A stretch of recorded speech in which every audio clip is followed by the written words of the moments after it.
Hello everyone and a very warm welcome to another lesson. In this lesson, we are going to learn about IELTS speaking part 2. The topic of our cue card is describe a time when you used your imagination. Describe a time when you used your imagination. In this lesson, we're going to look at the questions and some sample answers. I'm also going to explain to you all the vocabulary that I have underlined in red so that you're able to use that vocabulary during your IELTS speaking test. I'm also going to give you some tips to help you pass your IELTS speaking test with a very high band. So let's get into our lesson. But before we do that, please encourage me to keep uploading more videos by giving this video a thumbs up. Also, help me to help other people by sharing this video on all your social media platforms. For example, on Facebook, on WhatsApp, on your Instagram. Just share the video and help as many people as you can.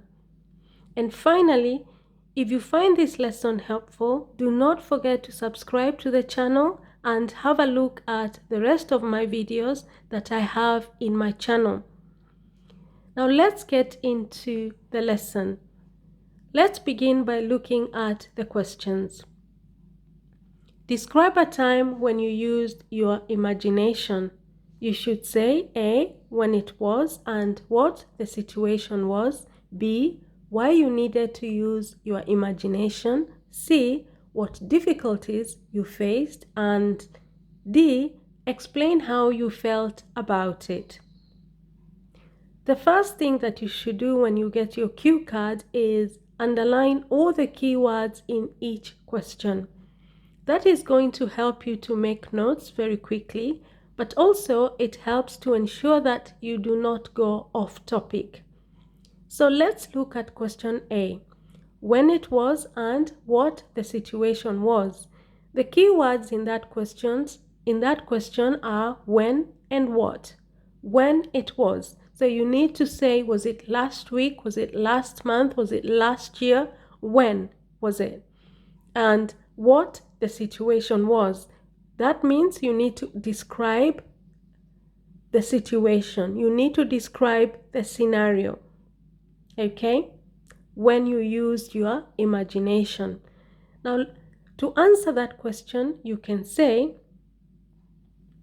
last year in March, I had to use my imagination to complete a writing task that required immense ingenuity. In the question, the teacher had given us 5 words to end the essay, so we had to draw on our creativity. Last year in March, I had to use my imagination to complete a writing task that required immense ingenuity.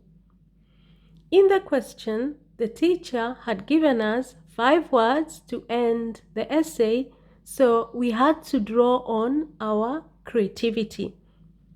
Now, the word immense, that required immense.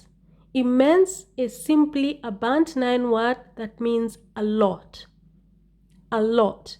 Immense means a lot. And then the next word is ingenuity. Ingenuity means creativity or imagination.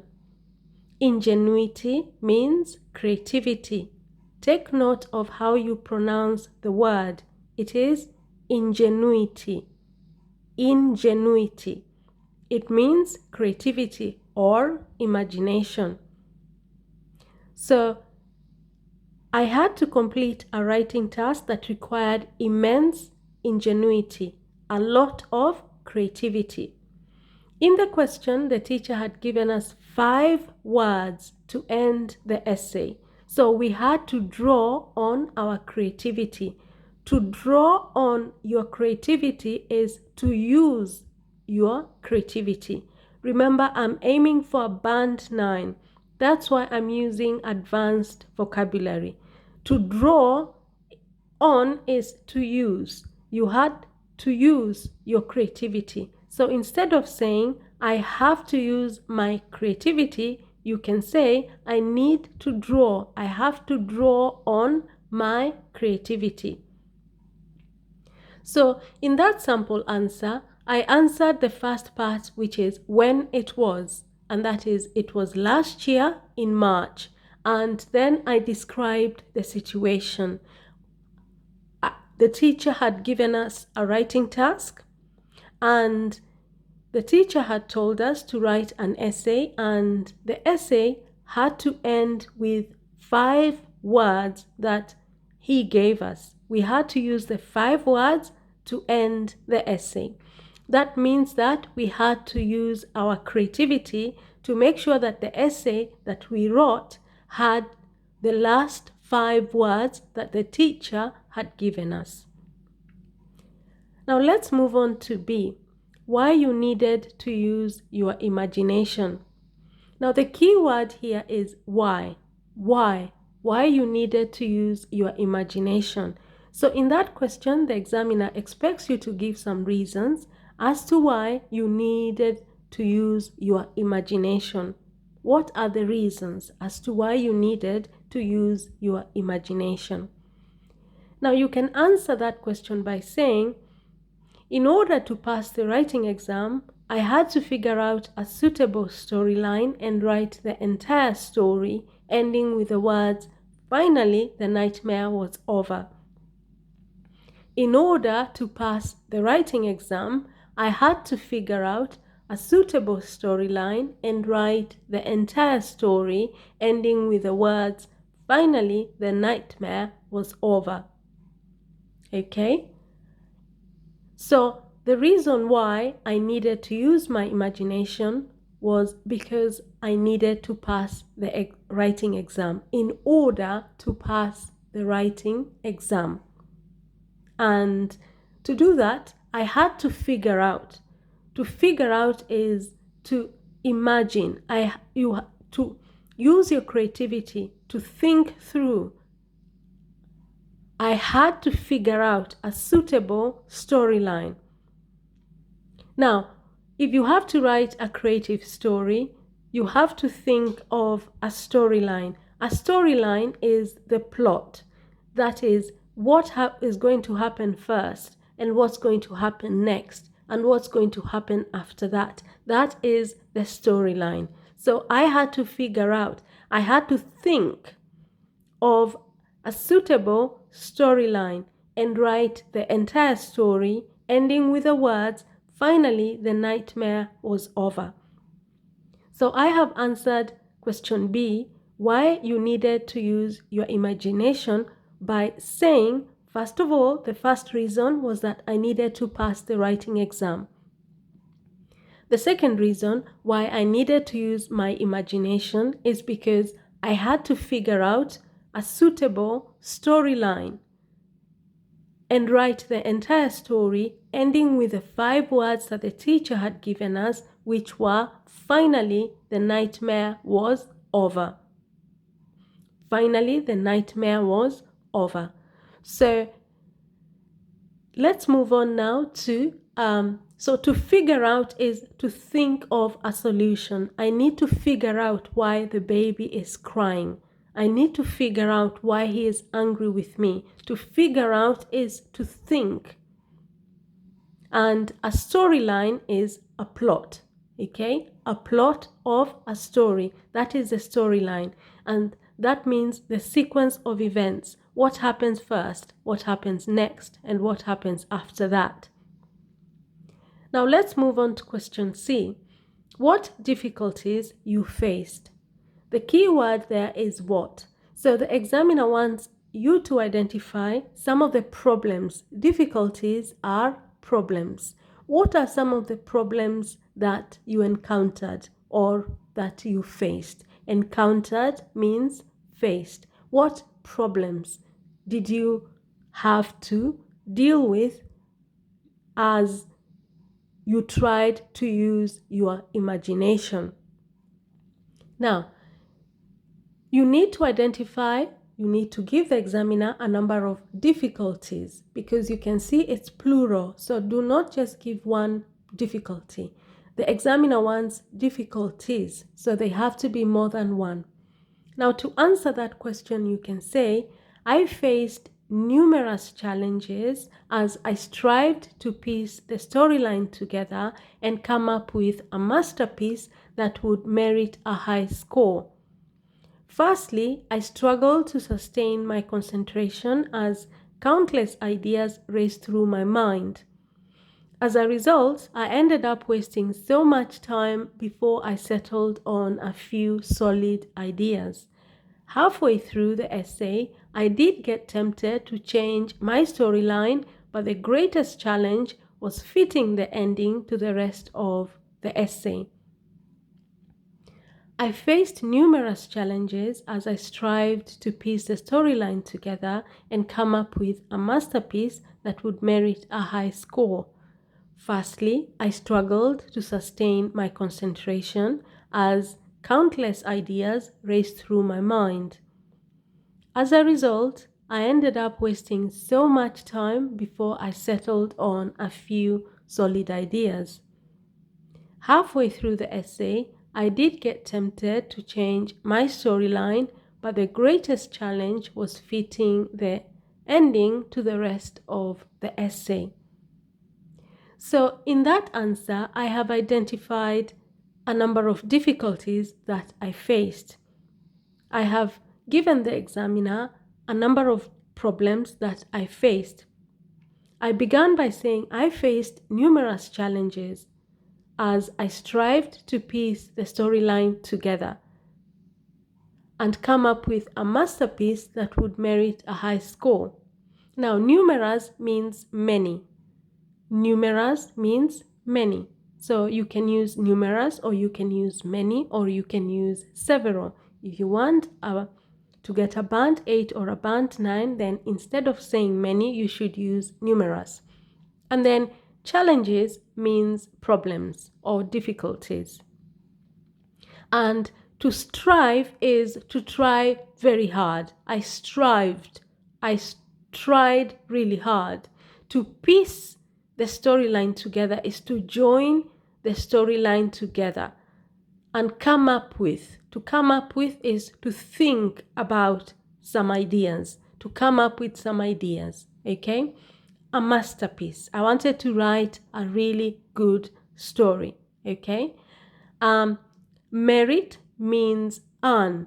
That would merit a high score. That would earn a high score.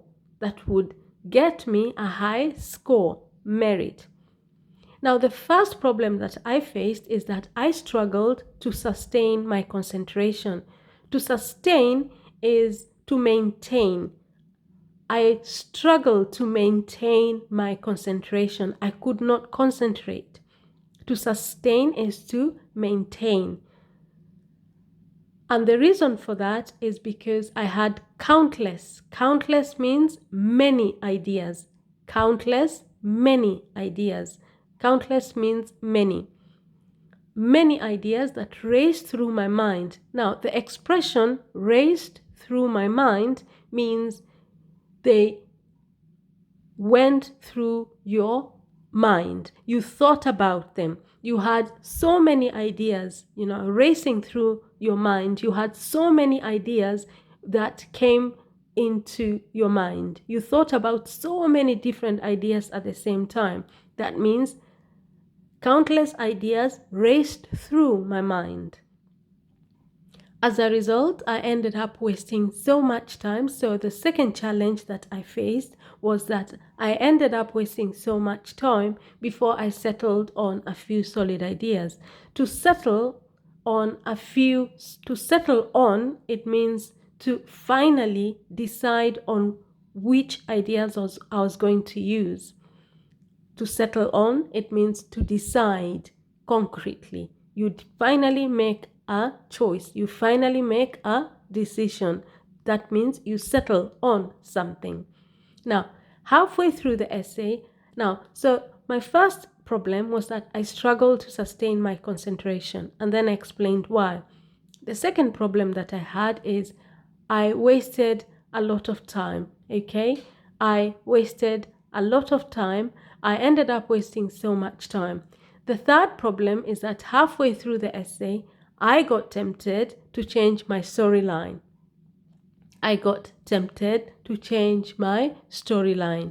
And finally, the greatest challenge, the greatest difficulty that I faced was fitting the ending to the rest of the essay, because we had been told to write a creative essay that was going to end with the words, "Finally, the nightmare was over."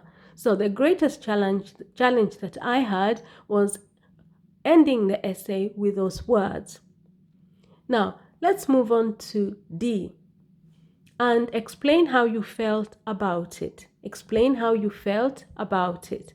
Now, the key words here are explain how, and of course, in this question, the examiner wants you to talk about your feelings because it is felt, what you felt. So you need to know some vocabulary that you can use to talk about your feelings.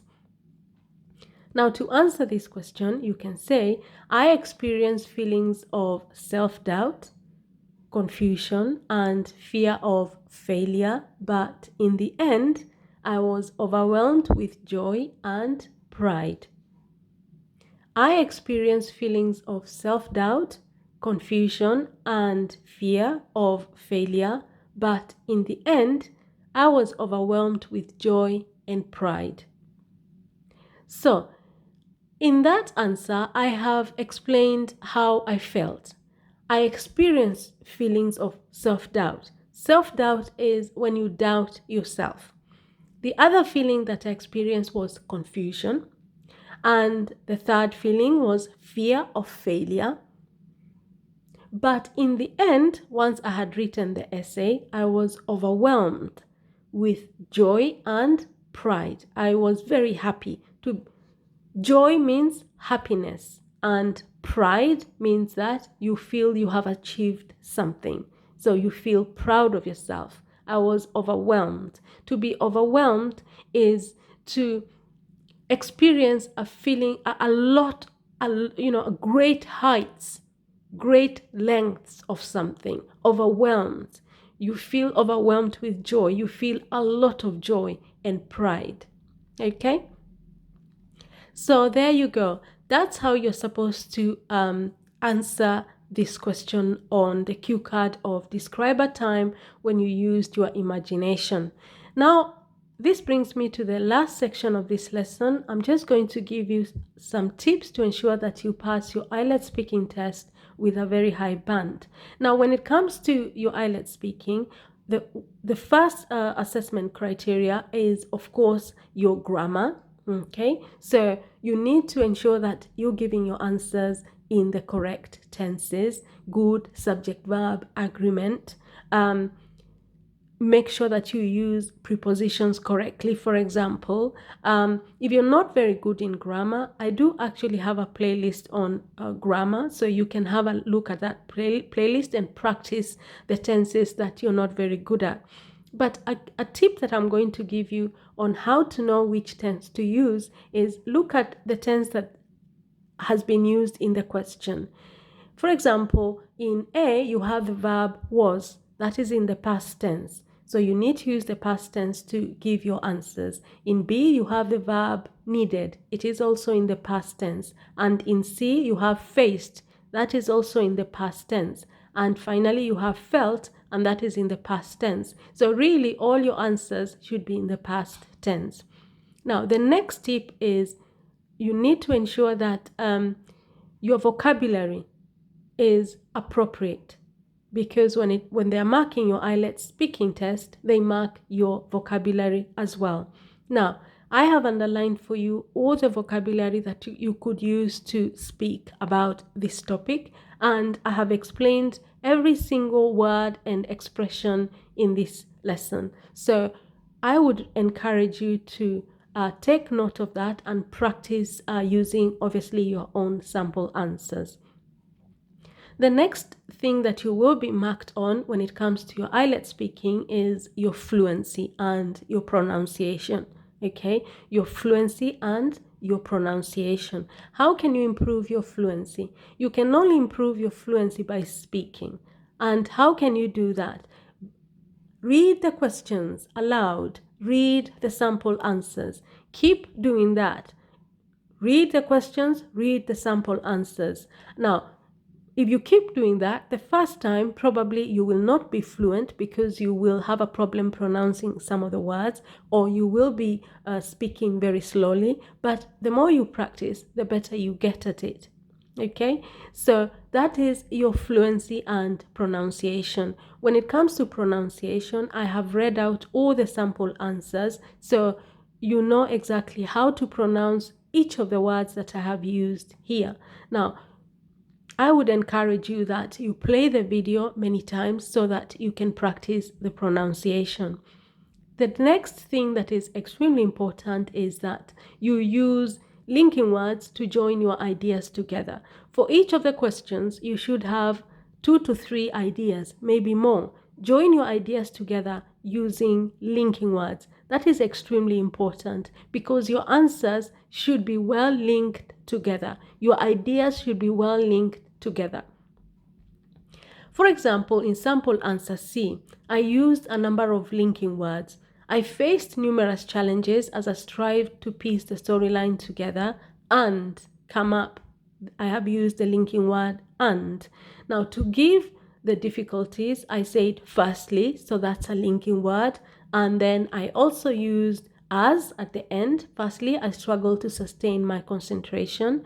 As is a linking word that means because, okay? And then I also used as a result in the next sentence. So join your ideas together using linking words.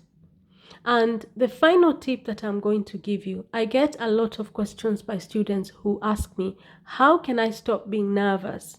How can I stop being nervous during the test? Now, this is my tip. When you're giving your answers, always begin with part of the question. So, I'll give you an example. Question C, what difficulties you faced? You can begin that answer by saying, I faced a lot of difficulties. The first one, so you see, you have started with a part of the question in your answer. Okay? In D, explain how you felt about it. If you're not very confident, you can say, I felt really. Okay, so you begin the question with, you begin your answer with the question. Okay? In B, why you needed to use your imagination. You can begin by saying, I needed to use my imagination. Now, that gives you a chance to relax and start thinking of your answers. But also, do not speak very fast. Okay? When you speak very fast, there is a chance that you will make a lot of mistakes. Okay? Just relax. You are not marked for the speed. You're not marked for how fast you speak English. Not at all. The examiner is interested in what you're saying. So don't speak very fast. Okay? Just relax and speak very slowly at your own speed. Why is that important? That gives you an opportunity to think about the answers you're going to give. Okay? So don't speak quickly. I have students who, they speak so fast, and at the end of it, they end up confusing themselves and using a lot of words that have nothing to do with the topic they're talking about. And part of that is because of nerves. You feel nervous. So really, don't speak quickly. Just take your time and speak slowly. What difficulties you faced? Now, I faced a number of difficulties. First, also, furthermore, moreover, then D, explain how you felt about it. I felt quite nervous. Okay? And then you can give a reason why. If you're not a confident speaker, just take your time and speak very slowly. And also another tip that will help you. When you give a point, you can give an example. If you're not a very confident speaker of English, I felt very nervous because it was a situation that I had never experienced before. Also, I was confused. And that is because suddenly I had to write an essay ending with 5 words and I did not have the time to think about it. So speak slowly, give the point and give an example. All right? Now, if you found this lesson helpful, you know what to do. Please give this video a thumbs up. Really, when I see the thumbs up on the video, it encourages me to keep uploading more videos. So give the video a thumbs up. Help me to help other people by sharing this video, and subscribe to the channel and turn your notification bell on so that as soon as I upload a new video, you receive it. Now, thank you very much, and I will see you in our next lesson. Bye bye.